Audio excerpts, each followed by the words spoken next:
El proyecto ADAO está desarrollando un prototipo para la producción de biogás a partir de residuos cárnicos.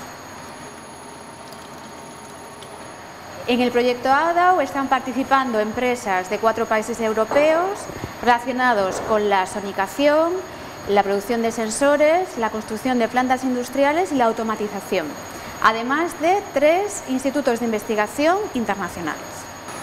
La problemática del sector cárnico en relación a la producción de residuos es que generan 2 tipos generales de residuos. Uno relacionado con la propia matanza, denominado sandage, y otro producido durante el tratamiento de las aguas residuales, denominado lodos, de las depuradoras de aguas residuales. En el prototipo que estamos desarrollando unimos y tratamos conjuntamente estos 2 residuos junto con purines para transformarlos en biogás. El biogás es un gas combustible transformable en energía térmica o energía eléctrica que puede servir para solventar la demanda energética del propio matadero y además en paralelo estamos resolviendo la gestión de los residuos.